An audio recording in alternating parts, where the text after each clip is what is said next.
Guys, ఇది computer నెట్వర్క్లో ఉన్న థర్డ్ వీడియో. సో ఇప్పటిదాకా మనం నెట్వర్క్ గురించి, నెట్వర్క్ టోపాలజీస్ అండ్ ఓఎస్ఎల్ లేయర్ గురించి చదివినాం. ఇప్పుడు మనం టీసీపీ మోడల్ గురించి చదవబోతున్నాం. ఇప్పుడు ఈ టీసీపీ మోడల్ ఏంటంటే, టీసీపీ అంటే ఏంటి? Transmission control protocol. ఐపీ అంటే ఏంటి? Internet protocol. ఇది ఎవరు కనిపెట్టారంటే department of science scientist Vint Cerf and Bob Kahn 1970లో కనిపెట్టారు. సరే, ఇక ఇది ఎందుకు కనిపెట్టారు? దీనికి రీజన్ ఏంటి అనుకుంటే, ఇప్పుడు మనం ఒక నిమిషం మన దీంట్లో లేయర్స్ చూసుకుంటే application layer, transport layer, network layer, network interface.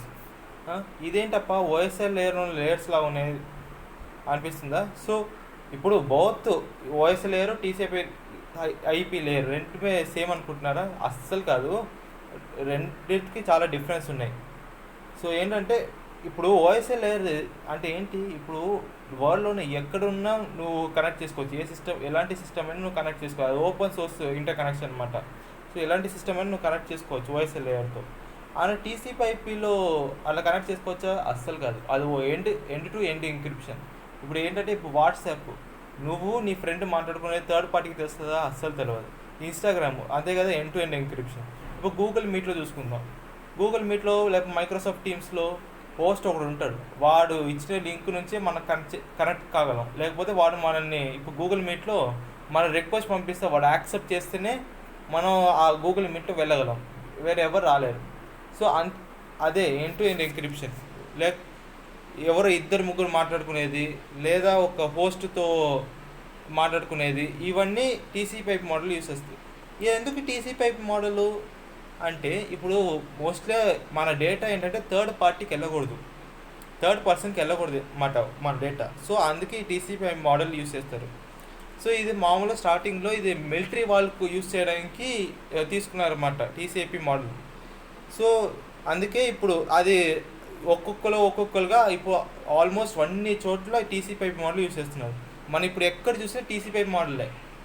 నువ్వు దేంట్లో అయినా టీసీపీ మోడలే యూస్ చేస్తారు. సరే, టీసీపీ మోడల్ యూస్ చేస్తున్నాం, మరి ఎందుకు దాంట్లో ఓఎస్ఎల్ లేయర్స్ ఉన్నాయి అనుకుంటే, ఇప్పుడు మామూలు టీసీపీ మోడల్ రెడీ చేసేటప్పుడు కొన్ని ఇష్యూస్ వచ్చినాయి అనమాట. కొన్ని ప్రోటోకాల్స్ మిస్ అయినాయి. సో అప్పుడు ఆ ప్రోటోకాల్స్ని ఆ ప్లేస్లో మంచి కరెక్ట్ ప్రోటోకాల్స్ యూస్ చేయడానికి ఓఎస్ఏ మోడల్ని రెఫరెన్స్ మోడల్లో యూస్ చేస్తారనమాట. సో అందుకే ఓఎస్ఏ మోడల్లో ఈ application layer, presentation layer, session layer ఉన్నాయి కదా, ఈ 3 లేయర్లు కలిపి టీసీపీ మోడల్ ఒక అప్లికేషన్ లేయర్గా పెట్టారనమాట. ఇప్పుడు ఇక్కడ ఉన్న ట్రాన్స్పోర్ట్ లేయర్, అక్కడ టీసీపీ మోడల్ అదే ట్రాన్స్పోర్ట్ లేయర్, అదే ప్రోటోకాల్స్. ఇక్కడ నెట్వర్క్ లేయర్, ఇక్కడ నెట్వర్క్ లేయర్, ఇక్కడ డేటా లింక్, ఫిజికల్ లేయర్ ఉంది కదా, ఈ రెండు కలిపి నెట్వర్క్ ఇంటర్ఫేస్ లేయర్ అని ఒకటి ఉంది టీసీపీ. అదే ఫంక్షనాలిటీ సేమ్. ఇప్పుడు ఓఎస్ఐ మోడల్ ఏం ఫంక్షనాలిటీ ఉందో టీసీపీ మోడల్లో అదే ఫంక్షనాలిటీ ఉంటుంది. జస్ట్ ఒక డిఫరెన్స్ ఏంటంటే, ఓఎస్ఐ మోడల్లో నువ్వు ఎక్కడ వరల్డ్లోని ఎలాంటి సిస్టమ్ అయినా కనెక్ట్ చేసుకోగలవు. ఆ టీసీపీ మోడల్ అంటే ఎండ్ టు ఎండ్ ఎన్క్రిప్షన్ అంతే. End to end communication. అది టీసీపీ మోడల్. అర్థమైంది అనుకుంటా. So TCP model best examples ఏంటంటే, మన వాట్సాప్ ఉంది, ఇన్స్టాగ్రామ్ ఉంది, గూగుల్ మీట్ ఉంది, మైక్రోసాఫ్ట్ టీమ్స్ ఉన్నాయి, ఇంకా గూగుల్ డియో, ఇవన్నీ టీసీపీ మోడల్దే. అర్థమైంది అనుకుంటా టీసీపీ మోడల్ అంటే ఏంటో. సరే, థ్యాంక్ యూ.